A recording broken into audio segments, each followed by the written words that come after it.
کوئٹہ ہواڑ تیوگی بلوچستان ازلہاں یکباری پدا mobile internet data service بند صارفین و بیاپاری مردم جنجالانی آماج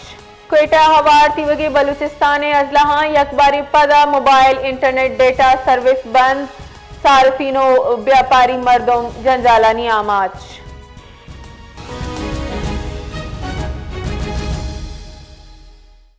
اس حوالے سے مزید تفصیلات جانیں گے ماجد رند سے۔ جی ماجد، بتائیے کہ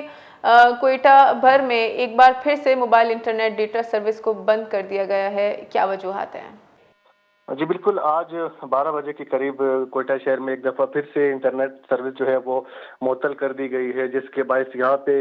ہزاروں صارفین کو اور ساتھ ساتھ جو یہاں پر طلباء ہیں جو کہ آن لائن اسٹڈی کرتے ہیں اور آن لائن اپنا بزنس بھی کرتے ہیں، ان کو بہت سارے مسائل کا سامنا ہے، اور ساتھ ساتھ جو یہاں پر لوگ ہیں وہ ذہنی کوفت میں مبتلا ہے۔ اور ساتھ ساتھ میں آپ کو یہ بتاؤں کہ یہاں پہ ایوب اسٹیڈیم میں پشتونخوا ملی عوامی پارٹی کی جانب سے جلسہ بھی منعقد کیا گیا ہے، اور اب سے کچھ دیر بعد وہ جلسہ بھی شروع ہوگا۔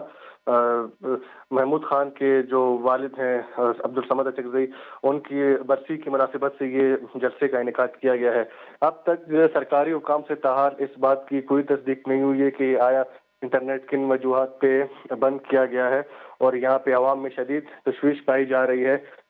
عوام نے اس بات کا مطالبہ کیا ہے کہ انٹرنیٹ سروس کو فی الفور جو ہے کھول دیا جائے تاکہ ان کے کاروبار، ان کے تمام تر کام جو ہے وہ بہتر طریقے سے چل سکے۔ بہت بہت شکریہ ماجد رند۔